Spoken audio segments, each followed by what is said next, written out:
کوئی کسی مصیبت میں مبتلا ہو تو اسے آپ تسلی دیں، اس سے افسوس کا اظہار کریں، اس کے دل میں اطمینان داخل کریں۔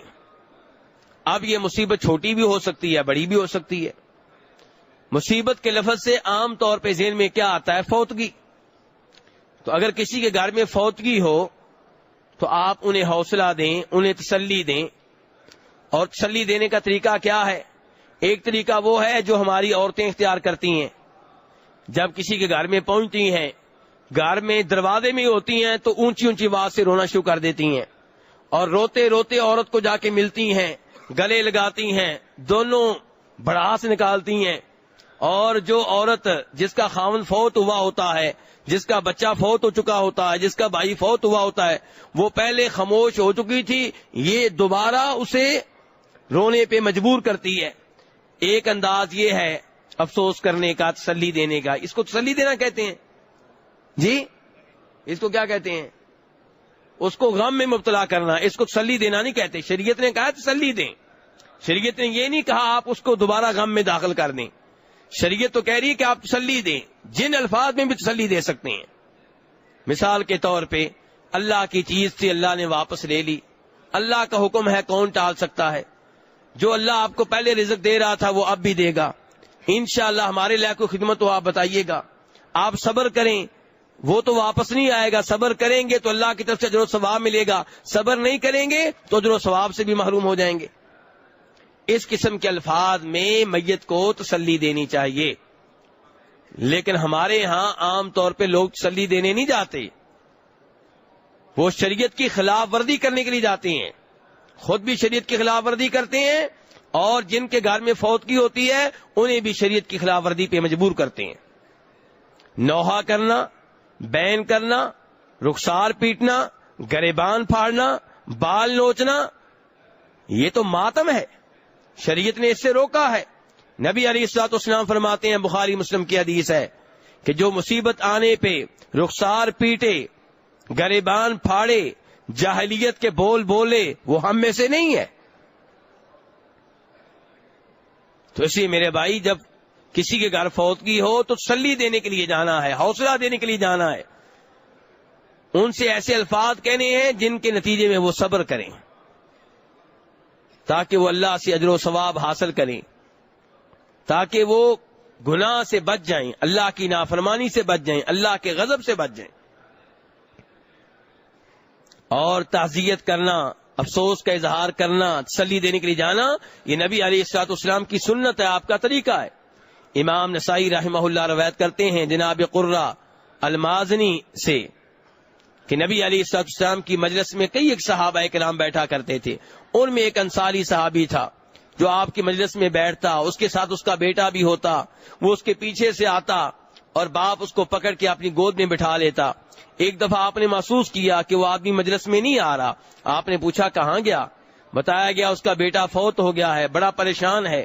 نبی علیہ الصلوۃ والسلام نے اس سے ملاقات کی، آپ اسے حوصلہ دے رہے ہیں، تعزیت کر رہے ہیں، سنیے کیسے تعزیت کی جاتی ہے۔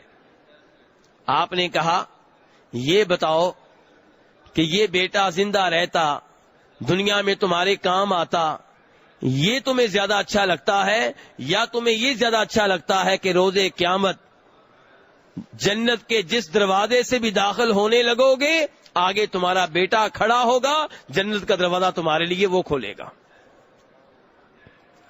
کیا اچھا لگتا ہے تمہیں؟ صحابی کہنے لگے مجھے تو پھر یہی اچھا لگتا ہے کہ روز قیامت میرے کام آئے، جنت کا دروازہ میرے لیے کھولے۔ تو نبی علیہ الصلوۃ والسلام نے فرمایا پھر صبر کرو، یہ جنت کا دروازہ تمہارے لیے کھولے گا۔ یہ ہے تعزیت کا طریقہ، یہ ہے تسلی دینا۔ اور ہم تسلی کیسے دیتے ہیں؟ او یہ بیٹا زندہ رہتا، بیچارہ جوان تھا، آپ کے سہارا بنتا، لیکن چلو اب کیا کر سکتے ہیں، زندہ رہتا تو اچھا تھا، کوئی نوکری لگ جاتا، کوئی یہ ہو جاتا۔ یہ تو آپ اس کو مزید افسوس میں مبتلا کر رہے ہیں۔ ایسے ہی جناب اسامہ بن زید روایت کرتے ہیں، اور اس حدیث کو جب بھی بیان کرنے لگا ہوں، امام بخاری، مسلم، ابو داؤد وغیرہ نے روایت کیا ہے کہ نبی علیہ الصلوۃ والسلام کی کسی صاحبزادی کا کوئی بیٹا یا بیٹی فوت ہو رہے تھے، تو اس بیٹی نے آپ کو پیغام بھیجا کہ ہمارے گھر تشریف لائیں، میرے گھر میں یہ صورتحال ہے.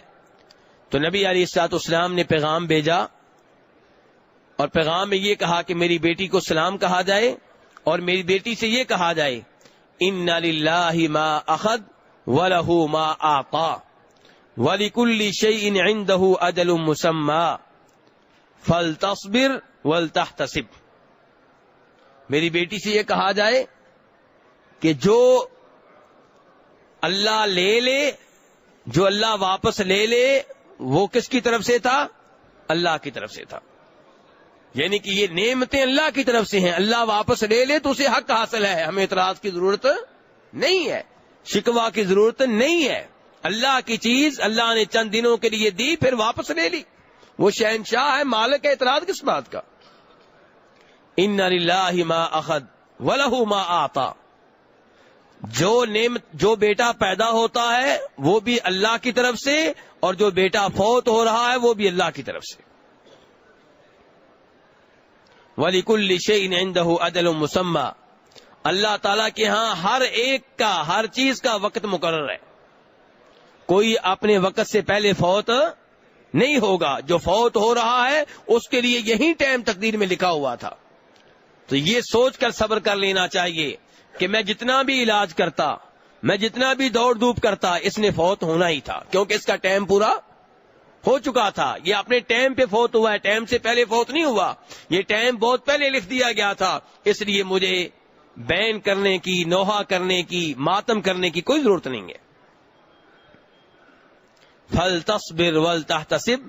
آپ اپنی بیٹی کو پیغام بھیج رہے ہیں کہ میری بیٹی کو چاہیے کہ وہ صبر کرے اور صبر کر کے اللہ سے اجر و ثواب لے. تو ان الفاظ میں آپ ان سے افسوس کر سکتے ہیں جن کے گھر فوتگی ہوئی ہو. یہ نبی علیہ الصلوۃ والسلام کے الفاظ ہیں، آپ نے فوتگی سے پہلے کہے ہیں، اور علماء کرام نے لکھا ہے کہ فوتگی کے بعد کہنا اور زیادہ بہتر ہوگا. آپ نے اس وقت کہے ہیں جب وہ بچی فوت ہو رہی تھی. تو فوت ہونے کے بعد جب افسوس کے لیے جائیں تو یہی الفاظ کہیں، بڑے عظیم الفاظ ہیں. تو یہ الفاظ اور ان جیسے الفاظ میں ان سے افسوس کا اظہار کرنا چاہیے جن کے گھر میں کوئی فوتگی ہو. ان کو حوصلہ دیجئے. نبی علیہ الصلوۃ والسلام جب جناب جعفر طیار شہید ہوئے تو ان کے گھر گئے تو آپ نے ان کے گھر میں یہ دعا کی، اے اللہ تو جعفر کے گھر والے ہیں، ان کا والی وارث تو بن جا، اور اے اللہ جعفر کے بیٹا جو عبداللہ ہے وہ جو بھی کاروبار کرے اس میں برکتیں ڈال دے. یہ دعائیں ہیں، یہ الفاظ ہیں جن میں آپ ان لوگوں کو حوصلہ دیں گے، تسلی دیں گے جن کے گھر کوئی فوتگی ہوئی ہے. تو اظہار تعزیت کے لیے جانا یہ بھی نبی علیہ الصلوۃ والسلام کی سنت ہے، یہ بھی اسلامی آداب میں سے ہے. لیکن اسلامی آداب کو اختیار کیجئے. فوتگی کے موقع پہ جو بدعتیں نکال لی گئی ہیں ان سے دور رہیے. جن کے گھر فوتگی ہوئی ہے ان کی جانب سے افسوس کے لیے آنے والوں کو کھانا کھلانا یہ درست نہیں ہے، بلکہ جن کے گھر فوتگی ہوئی ہے انہیں بھی کھانا وہ کھلائیں گے جو افسوس کے لیے آ رہے ہیں، جو ان کے رشتہ دار ہیں، جو ان کے محلے دار ہیں، جو ان کے پڑوسی ہیں. ایسے ہی اس موقع پہ اجتماعات قائم کرنا، جمع غفیر کا جمع ہو جانا اور ان کے گھر میں بیٹھے ہی رہنا کئی کئی دنوں تک، یہ طریقہ بھی نبی علیہ الصلوۃ والسلام کی شریعت کے خلاف ہے. اور تعزیت کا کوئی وقت مقرر نہیں ہے. پہلے دن بھی تعزیت کر سکتے ہیں، دوسرے دن بھی، تیسرے دن بھی، اور کبھی بھی چوتھے دن بھی. یہ کہنا کہ تعزیت کے لیے صرف 3 دن ہے، یہ بات غلط ہے. جب بھی آپ کو یہ لگے کہ میں افسوس کے لیے جاؤں گا، تعزیت کے لیے جاؤں گا تو ان کو فائدہ ہوگا، آپ جا سکتے ہیں.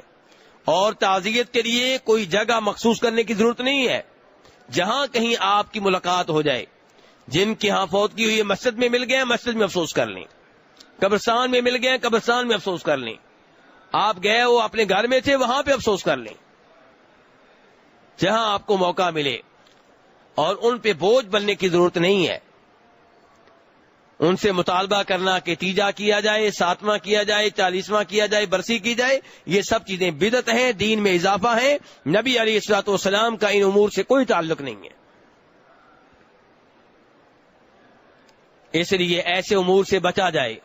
اور تعزیت کے موقع پہ جو بھی آ رہا ہے آ کے کہتا جی فاتحہ، سب ہاتھ اٹھا دیتے ہیں، سورہ فاتحہ پڑھتے ہیں، یہ بھی دین میں اضافہ ہے. یہ بھی چیز نبی علیہ الصلوۃ والسلام سے ثابت نہیں ہے. تعزیت میں قرآن نہیں پڑھا جائے گا. تعزیت میں وہ الفاظ کہے جائیں گے جن الفاظ سے میت کو تسلی ہو، اور اگر میت کے گھر والوں کو تسلی ہو، اور اس موقع پہ میت کے لیے بھی دعا کر سکتے ہیں ہاتھ اٹھائے بغیر. جو الفاظ آپ کے منہ سے نکلیں دعا کر دیں. جی اللہ آپ کو حوصلہ دے، اللہ آپ کو صبر کی توفیق دے، اللہ آپ کی میت کو جنت میں جگہ دے، اللہ آپ کی میت کو قبر کے عذاب سے بچائے، جہنم کے عذاب سے بچائے. جو اچھے الفاظ آپ اس موقع پہ بول سکتے ہیں میت کے لیے اور میت کے گھر والوں کے لیے، لواحقین کے لیے بولیے. لیکن یہ جی فاتحہ پڑھ کر بخشیے، قرآن پاک پڑھ کر میت کو بخشنا، پہلی بات یہ ہے کہ یہ چیز نبی علیہ الصلوۃ والسلام سے ثابت نہیں ہے. میت کے لیے اصالہ ثواب کے طور پہ وہ کام کیجئے جو شریعت سے ثابت ہیں.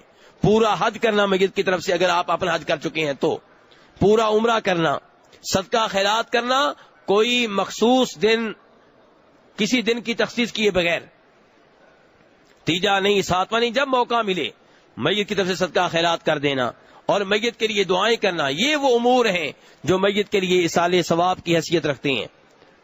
لیکن قرآن پاک پڑھ کر بخشنا، میت کی طرف سے صرف طواف کرنا عمرے کے بغیر، حج کے بغیر، میت کے لیے نفل پڑھنا اور بخش دینا، یہ چیزیں قرآن و حدیث سے ثابت نہیں ہیں. آپ یہ نہ کہیں کہ ایک دنیا کر رہی ہے، ہم نے دنیا کی طرف نہیں دیکھنا، ہم نے دنیا کے امام جناب محمد صلی اللہ علیہ وسلم کی طرف دیکھنا ہے. تو جو امور آپ سے اصالہ ثواب کے طور پہ ثابت نہیں ہے ان سے دور رہا جائے. تو سورہ فاتحہ، میت کی روح کے لیے سورہ فاتحہ پڑھنا، یہ چیزیں نبی علیہ الصلوۃ والسلام سے، صحابہ کرام سے ثابت نہیں ہیں. تو مناسب الفاظ میں تعزیت کریں، میت کے لواحقین کو تسلی دیں، جو دعائیں آپ کے منہ سے نکلتی ہیں وہ دعائیں دیں. لیکن اس موقع پہ قرآن پاک پڑھنا یہ ثابت نہیں ہے.